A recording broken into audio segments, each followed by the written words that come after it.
Hi, students, let's get started with the subject Social Science, Chapter 4 Timeline and Sources of History. History is an unending dialogue between the present and the past, between the society of today and the society of yesterday. We can fully understand the present only in the light of the past. E.H. Carr.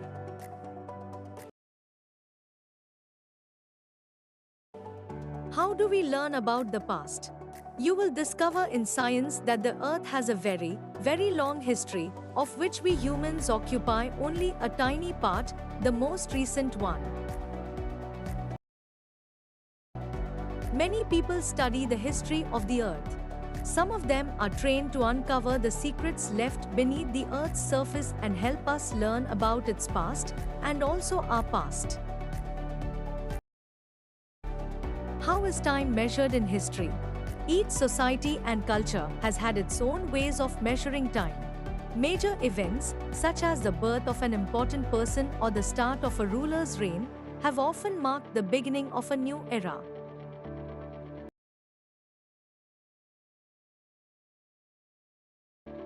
At present, the Gregorian calendar is commonly used worldwide, side by side. Hindu, Muslim, Jewish, Chinese and other calendars are also used for calculating the dates of festivals and other auspicious events. In the West, the conventional year for Jesus Christ's birth has generally been taken to be the starting point for this calendar. Years are counted forward from this point and used to be marked with AD, an abbreviation for a Latin phrase that refers to the years after Jesus' birth. However, this is now called the Common Era or CE across the world.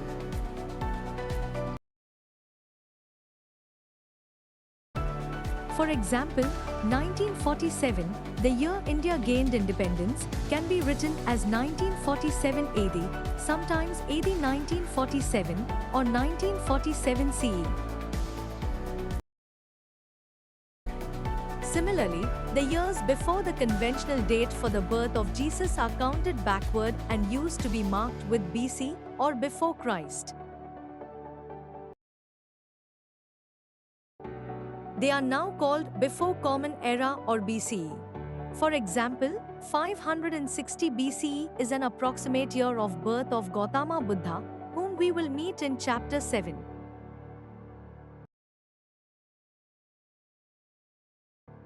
Can you calculate how many years ago that was?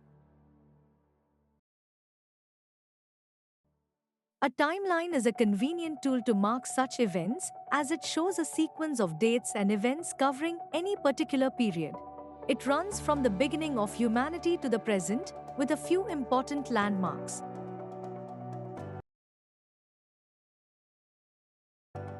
Note that the dotted portion marks a skipped period, otherwise, this timeline would have to be almost 3 meters long. A timeline also helps in understanding the order in which historical events take place. For example, even without looking at dates, you can now see that the birth of Buddha occurs before that of Jesus.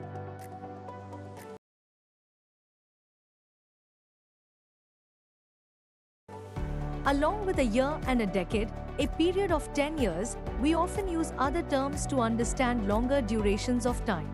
Two of these are quite commonly used when learning about history. 1. Century. It is any period of 100 years. In history, specific centuries are counted every 100 years starting from the year 1 CE. For instance, we are currently in the 21st century CE, which runs from 2001 to 2100.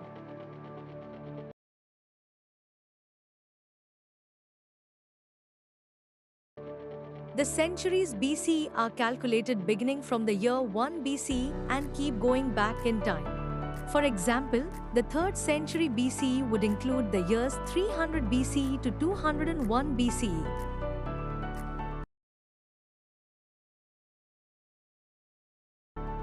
2. Millennium. it is any period of 1000 years. In history, specific centuries are counted every 1000 years from the year 1 CE. For instance, we are currently in the third millennium CE, which began in 2001 CE and will go up to 3000 CE. As with centuries, millenniums BCE are also calculated beginning from 1 BCE and go backwards. So the first millennium BCE would include the years 1 BCE to 1000 BCE. In the timeline given on pages 62 and 63, Fig. 4.3, can you mark the beginning of the 8th millennium BCE?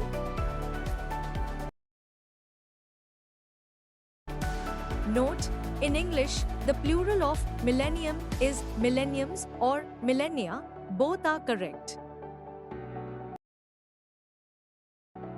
Do you know how calendars have been traditionally made in India?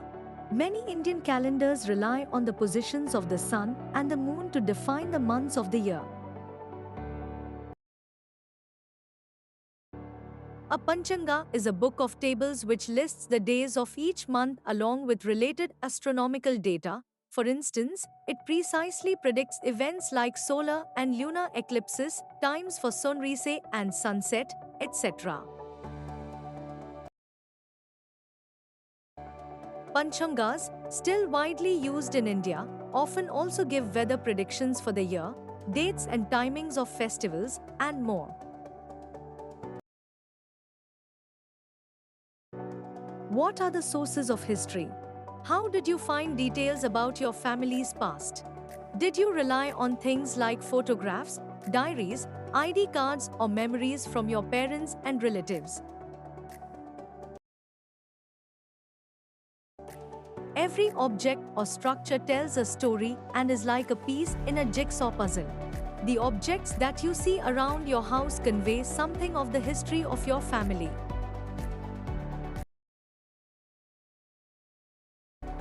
Similarly, we can put together historical events through a variety of sources. But keep in mind that in the case of history, quite a few pieces of the puzzle may remain missing. Observe the figure at the bottom of the page. It brings together the main sources of history. You do not need to remember them all now. We will use some of them as we go along.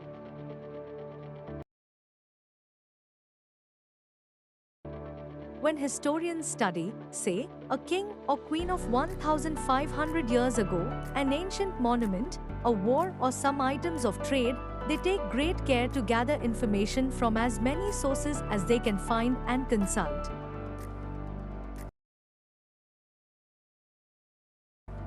Sometimes, the sources confirm each other, the jigsaw pieces match. At other times, sources may give contradictory information, the jigsaw pieces don't match, in which case they need to decide which source they can trust more. That is how they try to recreate the history of the period they are studying.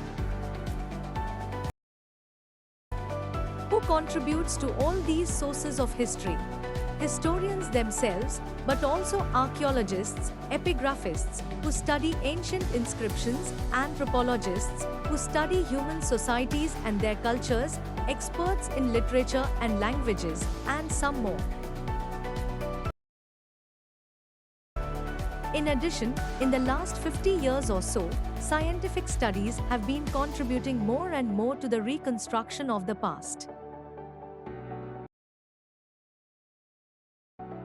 For example, studies of ancient climates, chemical studies of excavated materials, and studies of the genetics of ancient people have provided fresh insights, which supplement the more usual sources. And when historians study recent history, which usually means the last 2 or 3 centuries, another source is newspapers. For the last few decades, electronic media, television, the internet, etc., can also be consulted. The beginnings of human history, modern humans, Homo sapiens, have walked the planet for about 300,000, 3 lakh years. This appears to be a very long time, yet it is only a tiny fraction of the Earth's history. Let us have a quick look at our early history. Early humans faced many challenges from nature and lived in bands or groups to help each other. They were constantly seeking shelter and food, and were mainly hunters and gatherers. This means that they relied on hunting and collecting edible plants and fruits for their survival.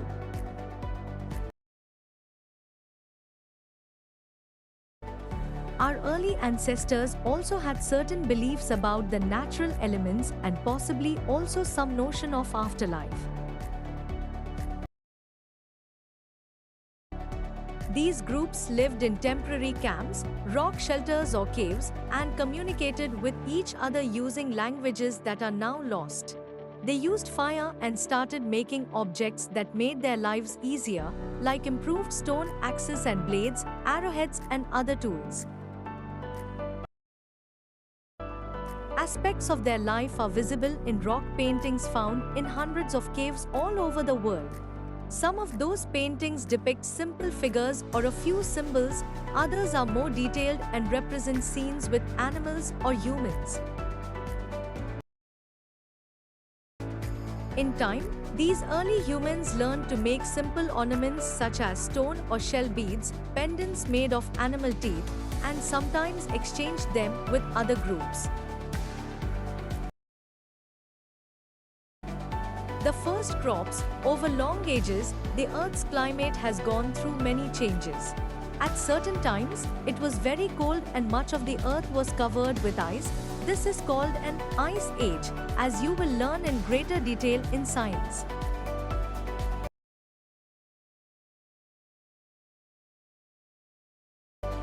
Later, when the climate warmed up, this ice partly melted, and the resulting waters swelled the existing rivers and eventually drained into the oceans. The last ice age lasted from over 100,000, 1 lakh, years ago to around 12,000 years ago. Afterwards, living conditions improved for humans. In many parts of the world, they started settling down and cultivating cereals and grains.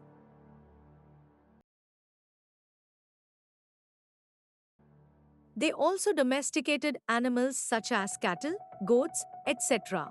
With more food available, these communities grew in size and number, and often settled down near rivers. This was not only because of the availability of water, but also because the soil would be more fertile there. It made the process of growing crops easier. As communities grew, so did their social complexity.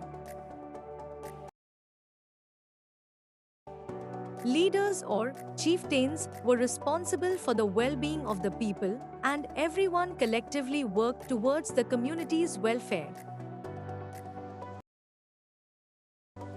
For example, there was no sense of individual ownership, and the lands were collectively sowed and harvested. As time went by, hamlets grew into sizable villages that exchanged goods, mostly food, clothing, and tools. Exchange were established among those villages, and some of them grew into small towns. New technologies appeared, for example pottery, for making pots and other clay objects, and the use of metal, copper first, iron later, which helped make durable tools, objects of daily use, and ornaments.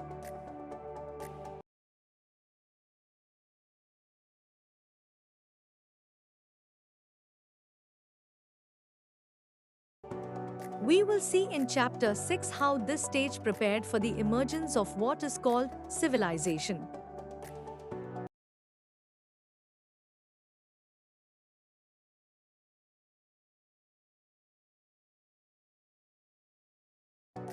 For now, it is important to remember that this early progress of humanity had to face many challenges. At some critical times, humanity could have almost disappeared, as some earlier species did. We will never know those early humans to whose courage and persistence we owe our existence today. Before we move on, we have explored some ways to learn more about our pasts. The concept of a timeline helps us understand the sequence of historical events at different times. There are different ways of measuring time: years, decades, centuries, millenniums. Sources of history are many. They help us reconstruct and interpret historical events. We have also had a brief look into the lives of early humans and how human societies grew more complex in time. Thanks for watching.